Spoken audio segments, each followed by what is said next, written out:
Hi, I'm Kerry Webb with BGS Blue Collar Blueprint, and we're talking about the 7 steps to blue collar business growth. Today, let's focus on step number 4.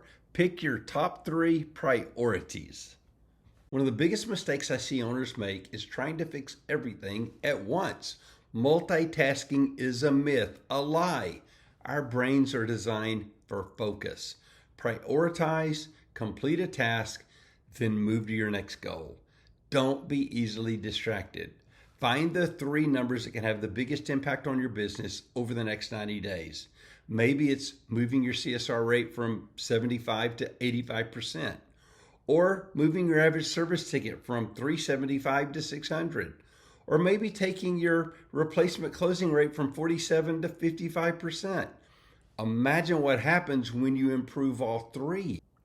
That's focus. 3 priorities, 90 days, measure the results. Then choose the next 3. I'm Kerry Webb with BGS Blue Collar Blueprint, here to help you in any way I can. Build your business, build your team, build your life.